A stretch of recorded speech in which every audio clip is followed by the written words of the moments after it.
Você abre aí a Bíblia ou ligue o teu celular em João, Evangelho de João, capítulo 21, nós leremos do 15 ao versículo 19. Se você está com o teu celular, coloque na NVT, tá bom? Coloque na nova versão transformadora.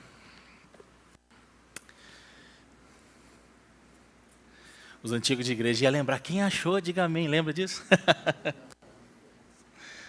Eu vou ler aqui, tá? Acompanha aí, versículo 15.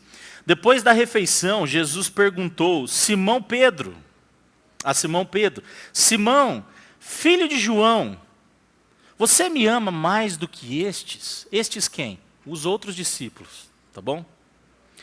Sim, Senhor, respondeu Pedro. O Senhor sabe que eu o amo. Então, alimente os meus cordeiros, disse Jesus. Jesus repetiu a pergunta a Simão. Filho de João, você me ama? Sim, Senhor, disse Pedro. O Senhor sabe que eu o amo. Então cuide de minhas ovelhas, disse Jesus. Pela terceira vez, ele perguntou, Simão, filho de João, você me ama? Pedro ficou triste porque Jesus fez a pergunta pela terceira vez e disse, o Senhor sabe todas as coisas, sabe que eu o amo. Jesus disse, então alimente minhas ovelhas. Eu lhe digo a verdade, quando você era jovem, podia agir como bem entendia. Vestia-se e ia aonde queria, mas, quando for velho, estenderá as mãos, e os outros o vestirão e o levarão onde você não quer ir. Depois eu vou explicar. Jesus disse isso para informá-lo com que tipo de morte ele iria glorificar a Deus. Então Jesus disse, siga-me. Vamos orar. Deus querido, nós te agradecemos por essa manhã mais uma vez, pelo final de semana inspirador que tivemos, por cada adolescente que esteve aqui. E hoje, agora, nós pedimos que o Senhor possa nos abençoar, que o Senhor possa alimentar a nossa alma, o nosso coração, e que nós saiamos daqui edificados, transformados pelo poder do Evangelho. É o que nós te pedimos e agradecemos no nome precioso de Jesus. Amém. A vida cristã não é um caminho sem falhas. Não é. Tem muita gente que acha que quando vem para a igreja, acabaram-se os problemas. Não.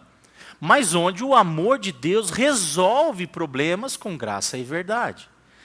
Então a grande verdade é que, à medida que vamos conhecendo a graça, o Evangelho, nós temos mais ferramentas, mais arcabouços teológicos, mais fé, mais dispositivos, mais amigos e mais um monte de coisa que nos ajuda a vencer os problemas com outras formas e da forma certa. Graça e verdade. Então você já esteve num lugar, por exemplo, onde você errou, e talvez depois se arrependeu, você errou, daí se arrependeu, e foi acolhido, não com julgamento, mas com o amor que cura. Já viveu isso? Esse texto, como a gente leu, é um chamado. É um chamado ao amor verdadeiro, ao cuidado com pessoas, à fidelidade no serviço e mesmo com sacrifícios, não é? Mesmo com sacrifício. Pedro falhou? Sim. Nessa altura do campeonato, Pedro já havia negado a Jesus. Jesus vai aparecer aqui para os discípulos, pós-ressurreição. Pedro já havia negado 3 vezes, mas Jesus não cancelou Pedro. Jesus não abandonou Pedro. Jesus não deixou Pedro, muito pelo contrário, Pedro cria num ambiente seguro, profundo e amoroso, que Jesus estava ali trabalhando com ele. Era uma forma de restaurar o discípulo. Jesus estava fazendo isso. Um ambiente de amor não é a ausência de falhas, é presença de restauração. Um ambiente de amor é presença de restauração. Eu quero dar um pouquinho mais do contexto para você entender. Deixa eu contextualizar você. O capítulo 21 vai contar a história. O ambiente era um ambiente onde eles estavam pescando no mar de Tiberíades, certo? Após a ressurreição. Então é a famosa grande pesca. E todos eles, os discípulos, haviam voltado à profissão antiga de pescadores. E todos eles eram pescadores e a gente sabe disso. Mas talvez como um sinal de frustração. Porque Jesus havia morrido e talvez a esperança tinha ido embora. A gente vai ver um pouco disso no caminho de Emaús, alguns discípulos, né? E aqui a gente vê algo parecido. Uma espécie de retorno ao antigo eu. Sabe? Vou voltar às minhas velhas atividades ou coisa do tipo. Só que Jesus os surpreende no comecinho do capítulo 21 ao aparecer para eles e também realizar o milagre, que eles não tinham pescado nada, e Jesus fala, joga a rede, lembra disso? Joga a rede do outro lado, e aí eles não conseguem de tão pesado, e ali eles puxam aquela quantidade de peixe, e Jesus aí prepara não só a comida, mas o café. E logo pela manhã, Jesus toma café com eles. E alguns deles não tinham nem percebido que era Jesus. Então Jesus se volta para Pedro, certo? E restaura não só um homem ali, mas Jesus vai restaurar o ministério de Pedro. Pedro estava cansado. O verdadeiro amor é o amor que busca o frustrado. E essa é a primeira coisa que eu quero trazer para nós. O verdadeiro amor é o amor que busca. E a gente vê isso no capítulo 15. Agora eu posso colocar, que é só um recorte. E o capítulo 15 vai dizer sobre isso. Depois de comerem, Jesus perguntou a Simão, Simão, filho de João, você me ama mais do que estes? Jesus chama João pelo nome, e isso é emblemático porque a gente vê isso, por exemplo, no livro de Isaías, a gente vê a Deus trocando o nome de Jacó por Israel, e a gente vê isso como algo interessante na dinâmica do reino. Deus nos chama pelo nome. O próprio Cristo chamou Pedro pelo nome, Simão, filho de João. Então a primeira coisa que a gente vê é que o amor verdadeiro ele busca, ele vai ao encontro, ele tem a proatividade de encontrar aquele que está ferido. Talvez você seja um líder, um crente mais maduro na fé, e você está aí esperando de forma passiva que as coisas se resolvam. Não. Se você já tem maturidade, você tem que ir, você tem que ceder, você tem que buscar o reencontro, você tem que buscar a paz. Nós fomos chamados para ser esse tipo de gente. Cristão maduro é um cristão que entende que foi chamado para pastorear, discipular. Então Jesus ele toma a iniciativa, ele vai ao encontro daquele que o havia negado. Perceba, não é apenas uma pessoa machucada, foi aquele que negou. Foi aquele que negou ele 3 vezes, diante de todo mundo, publicamente. Mas Jesus ele não construiu uma muralha de acusação, muito pelo contrário. Jesus ele propõe uma mesa de reconciliação com Pedro. E isso é maravilhoso. Então Jesus ele vai, ele busca, ele chama Simão Pedro, filho de João. Então quer dizer, a lição que a gente tem aqui nesse primeiro ponto é que o amor que cura é um amor que busca. Esse é um amor verdadeiro. Jesus não espera Pedro vir, ele vai até Pedro. Não há acusação. Jesus tinha tudo para acusar Pedro. Aliás, ele é o Filho de Deus, ele poderia falar e fazer o que ele quisesse. Jesus tinha total autonomia. Mas, ao invés de acusar, Jesus toma uma iniciativa amorosa. Olha que legal. Jesus não abandona quem o negou. Ele reconstruiu as pontes. Então a gente vai perceber que amar não é fugir dos relacionamentos feridos. Não, mas correr para eles. Correr para eles com a intenção redentora, assim como a de Cristo. O nosso papel é ter essa atitude piedosa, amorosa. E eu pergunto para você, quem você precisa buscar para restaurar? Um funcionário? Não estamos falando de quem é crente e quem não é. Aqui a gente está aplicando a nós.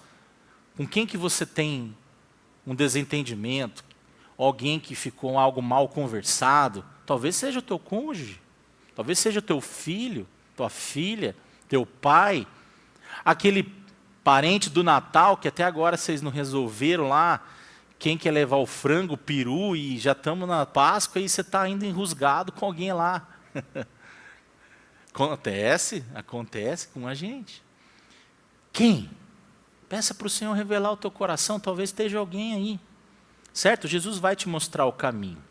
A segunda coisa é que o amor verdadeiro, ele confronta com verdade e graça, e a gente vê isso nos 3 primeiros versículos, certo? Com verdade e graça. E aqui eu quero explanar um pouco mais com vocês. Então olha o que o texto vai dizer. Olha lá, ó. Depois de comerem, Jesus perguntou, né?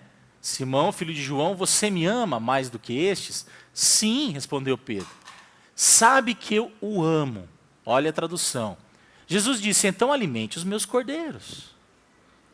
Beleza. Tanto Jesus como Pedro responde com o mesmo verbo na tradução para nós. Só que no grego, a gente tem algo ainda mais profundo, e eu trouxe aqui para a gente ver. Simão Ioná, agapasme, pleion tonton, o que ele está dizendo aqui? Agapasme, é do verbo que você conhece. Você quer ver como um crente não tem criatividade? É que você chega numa padaria ágape, não é assim? Pastelaria shalom, aí você já fala, é de crente, não é assim? Então aqui é o ágape, o amor ágape, certo? Brincadeira, gente. Se tem alguém que tem comércio com ágape, com shalom, fica tranquilo. Mas aqui é o verbo que Jesus fala para Pedro. É diferente do que Pedro responde. Jesus fala, agapasme, você me ama de maneira sacrificial, fraternal, ao ponto de morrer por essa causa? E Pedro, ele fala, naikiri, sim, Senhor. Ó, si oidais oti filose. O que ele está falando aqui no grego? O filo é o amor filéu, é um amor de amigo, é um amor numa outra categoria, é numa categoria abaixo. Por exemplo, o ágape pode ser um amor de mãe, um amor de pai, que morre pela esposa, que morre pelo filho. Agora, um amor de amigo é esse, é o filéu, o filo. E Pedro, ele não responde com o mesmo verbo. Ele vai responder com o verbo aqui, ó. Agapau é o que Jesus responde. E Pedro responde com filéu, o amor de amigo, de amizade. E isso só vai conseguir perceber quem entende no grego aí, por isso que eu estou trazendo para vocês. É interessante isso, tu me amas. E outra coisa que a gente vai perceber, e que isso acontece várias vezes, ele faz isso a segunda vez, no versículo 16 também.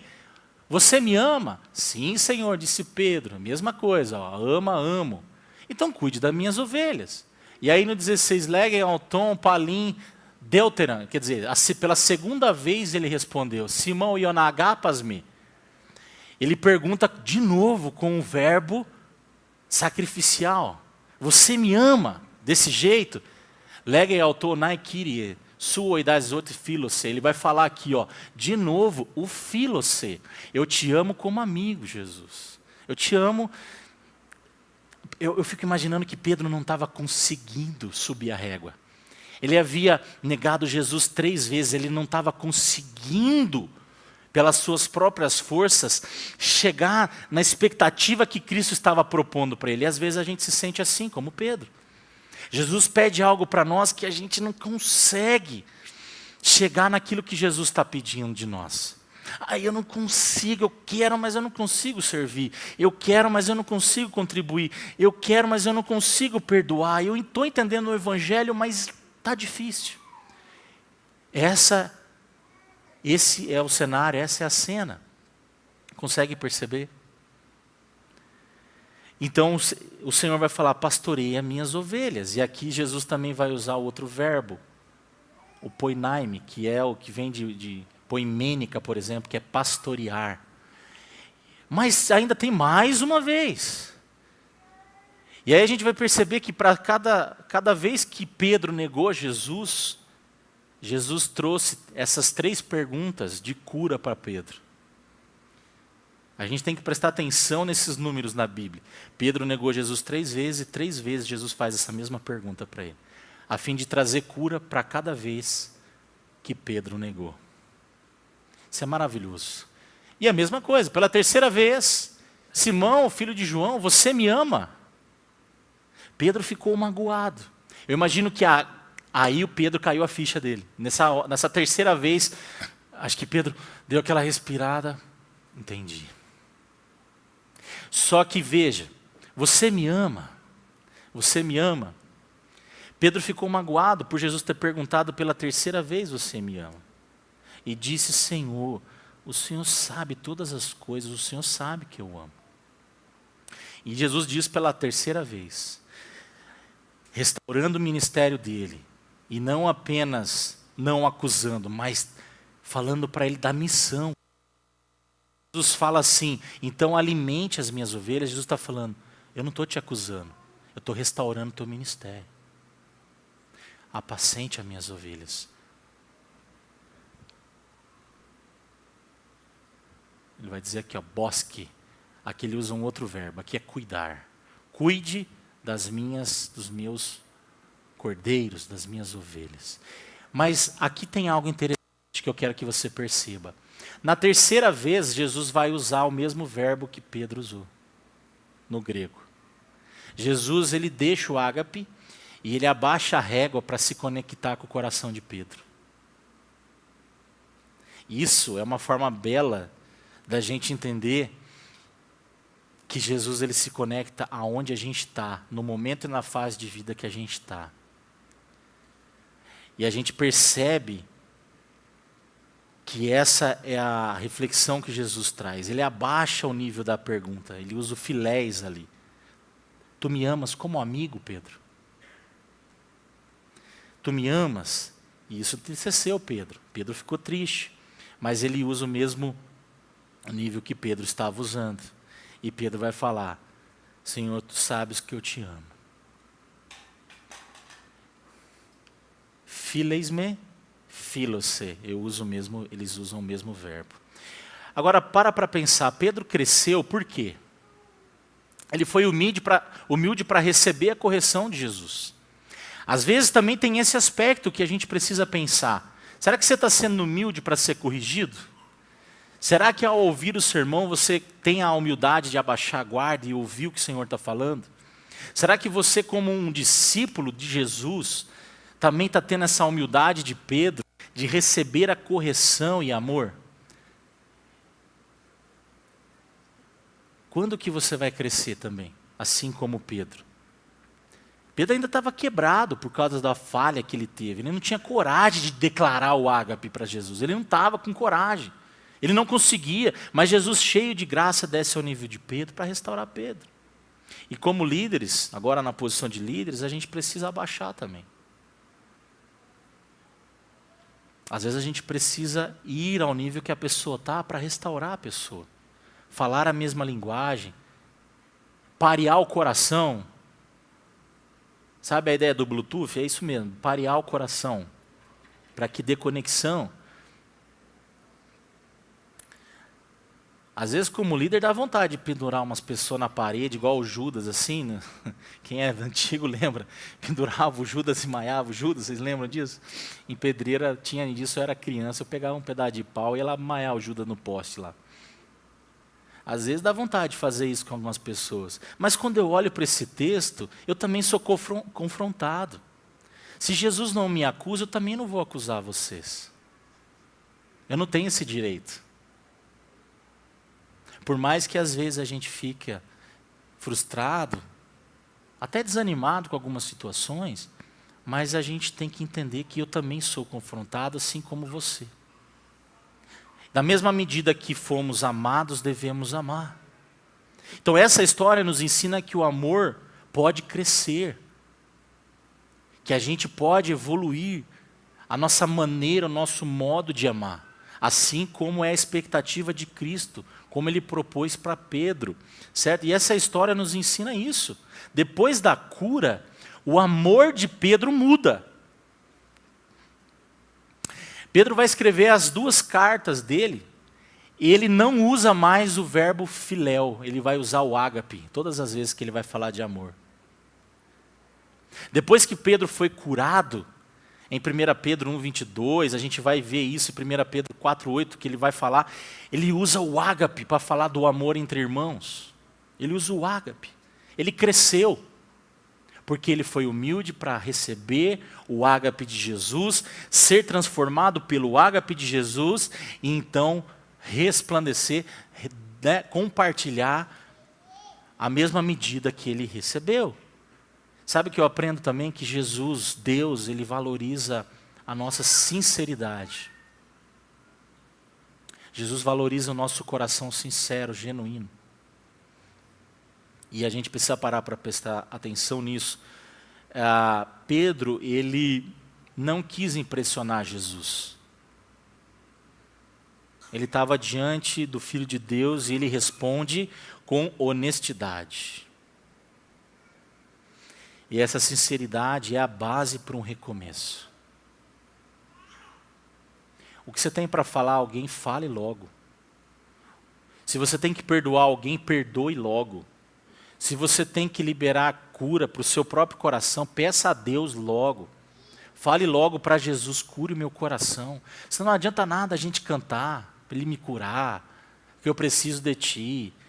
Não adianta nada, se a gente não tiver baixar nossa guarda para deixar o Espírito Santo trabalhar, a gente está cantando da boca para fora.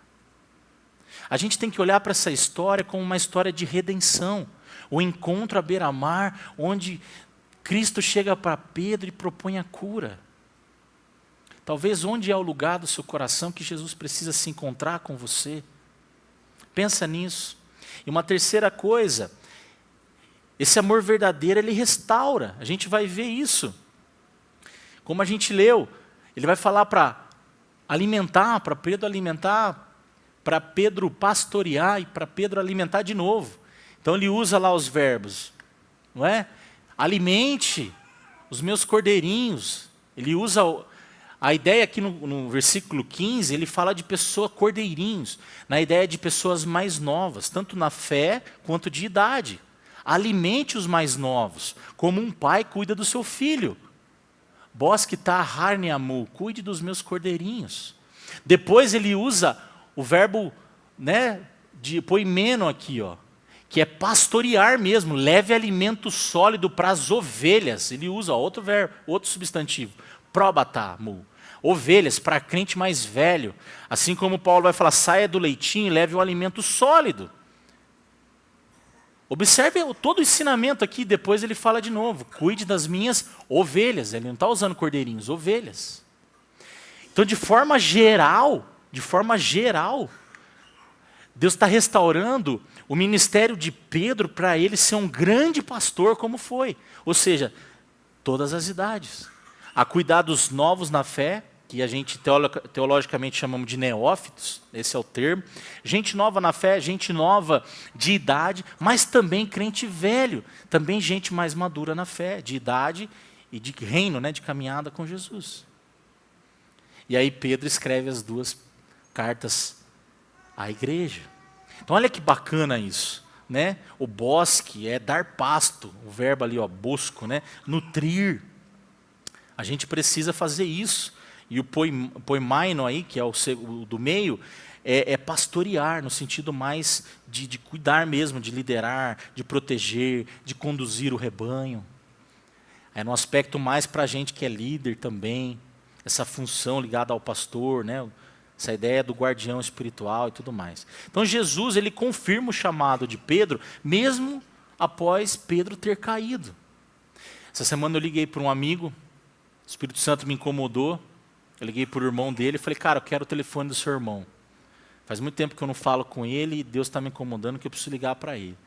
Aí ele falou, tá bom, tá, já te passo aí. Me passou, liguei para aquele cara, mandei uma mensagem para ele, falei com ele. Ele não pôde atender, eu mandei uma mensagem no WhatsApp, ele me respondeu, falou, cara, eu precisava ouvir isso que você falou. E eu estava preparando esse sermão, e depois o Espírito Santo na hora falou, ó, é isso aí, é isso que é o poimaino. E ali eu falei, uau, que legal, né? Eu estou pregando o sermão e já praticando o que eu vou pregar no domingo. E é exatamente isso.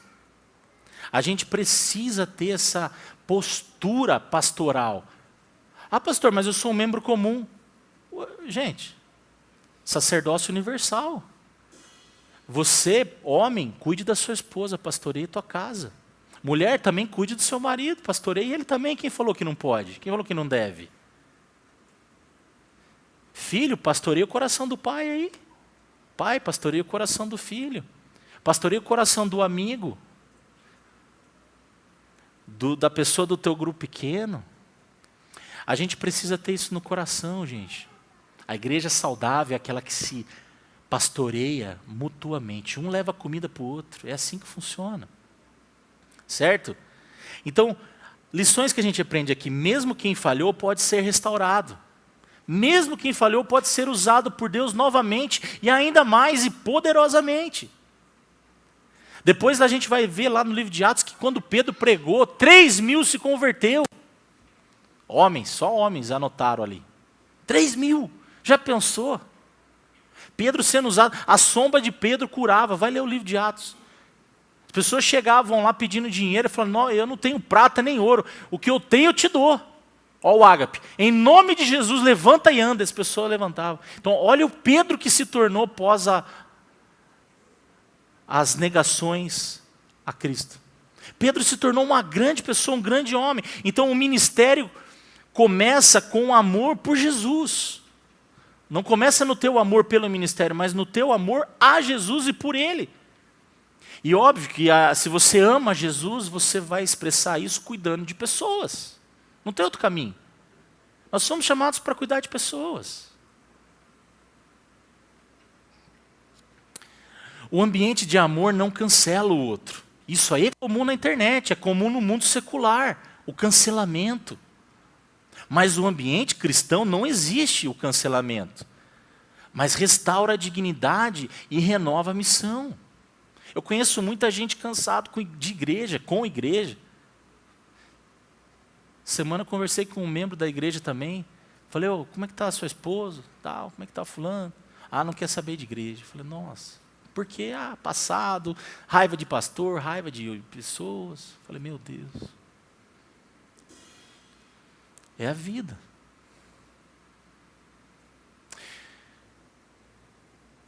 Não é fácil, mas é possível.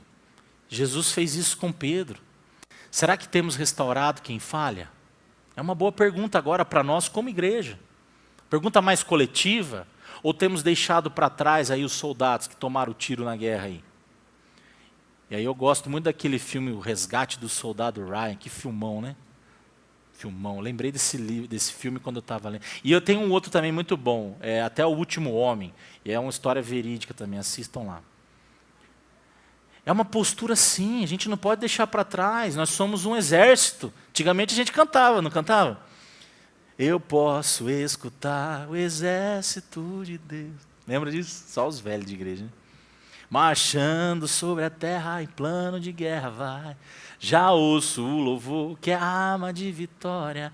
O exército de Deus, Ademar. O exército de Deus. O exército de Deus marchando vai. Gostava de tocar essa música. Mas a gente vai perdendo um pouco esse aspecto. Nós somos chamados e convocados, quando eleitos e escolhidos para uma guerra. Nós estamos numa guerra espiritual. E nós não podemos deixar amigos e irmãos para trás. Certo? Jesus devolve a dignidade a Pedro. Ele achava que estava tudo acabado, tinha voltado a pescar. Pensa nisso aí. O amor bíblico cura a identidade ferida. Às vezes, o irmão está até errado e não consegue perceber o quanto está errado. Como vai dizer o Tim Keller naquele livretinho que é poderoso, né? O ego transformado. Às vezes o ego está inflado e ele não consegue ver. E aí o que você faz? Chuta para fora, manda para longe? Não. Não, nós não somos igual ao mundo, nós agimos diferente. Nós temos que agir como Jesus. Será que temos restaurado quem falha? E ainda tem um quarto ponto. O amor de Deus, o verdadeiro amor que cura, é o amor que envia também com propósito e sacrifício. Depois de Jesus ter curado Pedro, depois de Jesus ter sentado à mesa com Pedro, tomado café, abriu ali o coração, Aí falou, Pedro, então agora chega mais perto, cura o coração de Pedro, você me ama, você me ama mesmo. Então é o seguinte, Pedro, vai, eu não estou te condenando, vai trabalhar. Sacrifício, propósito, a gente vê isso no versículo 18 e 19. E eu lhe digo a verdade, quando você era jovem, podia agir como bem entendia.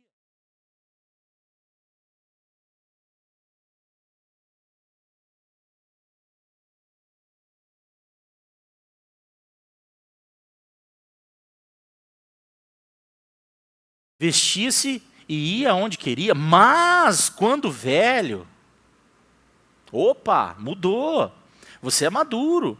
Você vai estender as mãos e os outros vestirão e o levarão você aonde você não quer ir. Isso traz uma implicação de sacrifício, de missão que às vezes a gente não quer cumprir. Mas soldado não escolhe missão, escolhe. General chega para você, a missão é lá. Missão dada, a missão cumprida. Consegue perceber? Olha o que Jesus está falando. Você vai aonde você não quer ir. Isso é o ágape agindo.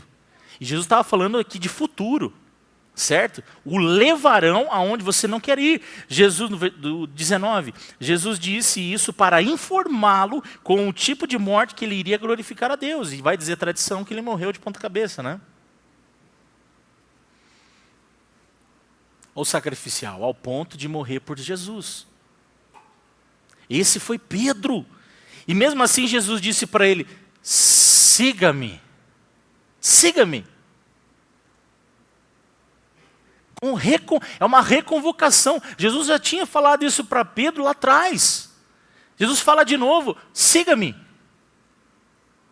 Jesus fala para você hoje, siga-me. Deixa ele te curar primeiro. Ele já te trouxe à casa. Já sentou à mesa. Você já tem ouvido do Evangelho. Você tem sido curado. E Jesus está te falando, vai, faça, siga-me. Você foi chamado para fazer diferença na vida do outro. E aqui eu abro um parênteses, a gente está sonhando com o próximo culto. A gente precisa de gente para servir. E isso começa num culto de domingo, para que você estenda isso lá fora, estoure a bolha e consiga se conectar com mais gente. Aliste-se.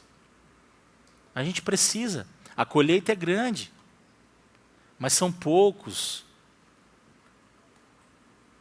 os ceifeiros. Pensa nisso. Jesus não apenas vai restaurar o passado de Pedro, mas ele projeta o futuro de Pedro com propósito. E é isso que ele faz conosco também. O segue-me aqui é um volta, mas agora com mais peso e mais profundidade. A gente precisa olhar e entender o que Jesus está falando. Então, ser restaurado é só o começo. É só o começo. Também, como pastor, eu digo para você, não queira servir se você ainda está machucado. Espera um pouco mais. É cuidado de Deus para a sua vida. Não queira servir se você está cansadíssimo. Não sirva. Espere. Mas tenha um propósito de se curar. Porque tem gente também que o rolê é o seguinte, fica usando aquilo de muleta há 10 anos. Ai, há 10 anos atrás o fulano falou algo para mim e fica arrancando a casquinha porque não quer ser curado, porque não quer servir. Aí isso é malandragem, isso é pecado. Não seja assim, isso é rebeldia.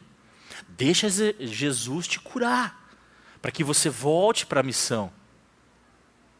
Certo? Pensa nisso aí. Palavra de Deus para o seu coração. E a pergunta que fica é, se seguir a Jesus custasse tudo, ainda assim você iria? E se te custasse tudo, você iria? E se custasse um pouquinho só do seu tempo, você iria um pouco mais? Essa vida é passageira, gente. Você está gastando tempo com o quê? Você está investindo a tua vida no quê?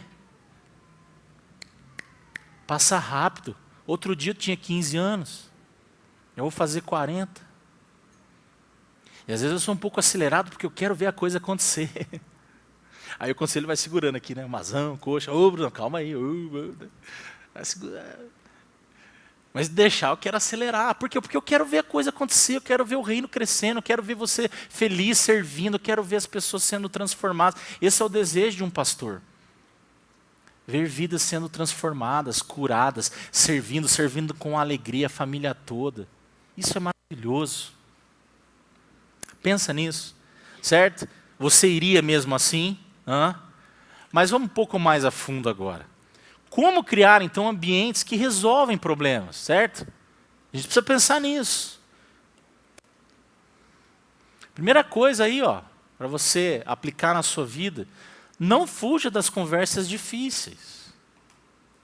Porque você tem o Espírito Santo, ele vai colocar as palavras no seu coração. Tanto se você for aquele que vai confrontar em amor, como se você é aquele que precisa ser confrontado em amor. Ambas as partes têm que lembrar que é cristão. Paulo vai falar isso lá em 1 Coríntios, né? Porque os irmãos estavam buscando uma justiça externa para resolver os problemas de irmão cristão. Entrando na justiça, a gente viu isso com igrejas por aí, né? Os caras entrando na justiça para resolver o problema entre irmãos. Fala, gente, o evangelho desses caras, onde está? E aí vai tudo para a internet. Aí você fala, meu Deus. Quer dizer, poxa, são cristãos, senta e resolve. Precisa o mundo resolver por nós? Isso é envergonhar a Deus. Isso é envergonhar o evangelho. Ore antes de confrontar, né? Confronte em amor. Se prepare espiritualmente. Pensa nisso. Seja rápido para perdoar. Rápido, perdoa logo. Quanto mais você demora para perdoar, você vai ressentindo, você vai retroalimentando a dor. Para com isso. Aí a pessoa vai lá para Nárnia, cria aquele cenário que não existe, aí volta, faz aquele tempestade num copo de água. Você já viu gente dramática assim? Ai, pastor, mas fulano pisou no meu dedinho e eu estou morrendo. Tem gente que é assim. Perdoe logo e seja lento para se ofender. É um desafio. Uma outra coisa aí, não alimente o silêncio do ressentimento, que eu acabei de falar, uma coisa puxa a outra, né? Aí a gente fica ali, pensando um monte de abobrinha, pensando um monte de coisa, e às vezes não é nada daquilo. E uma última aqui, não seja passivo, seja ativo, certo? Procure ajuda. Quando você está doente, você espera o médico te ligar?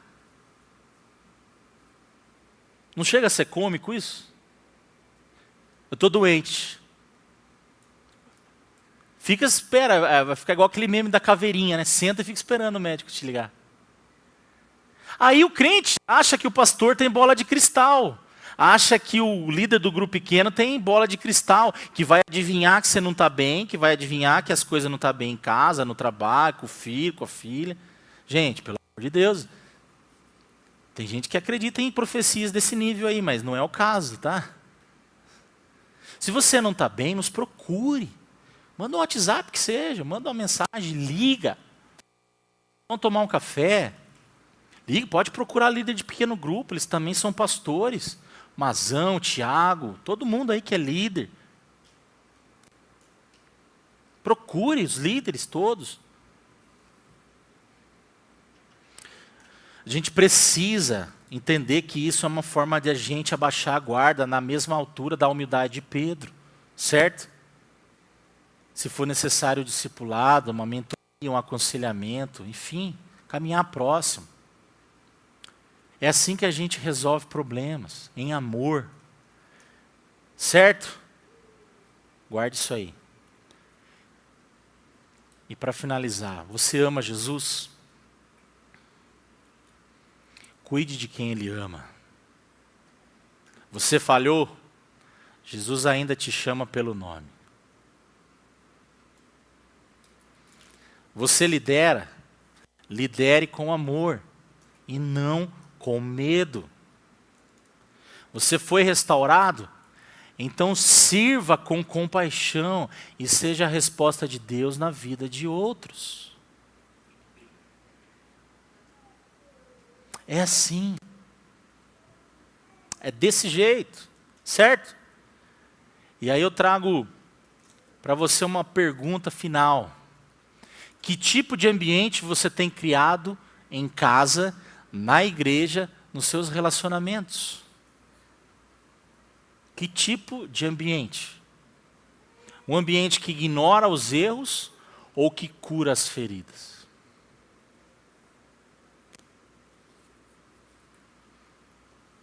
Fica para você pensar. O ambiente de amor não é onde não há problemas, mas onde resolvemos problemas. Esse é um ambiente de amor. O ambiente de amor é querer resolver problemas. Não é sobre não ter problemas. Virei crente e acabou os problemas. Não. É sobre a disposição do ágape.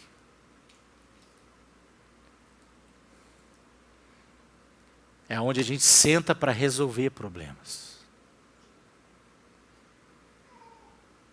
Amém? Está fraco esse amém. Amém? Vamos orar? Baixa tua cabeça.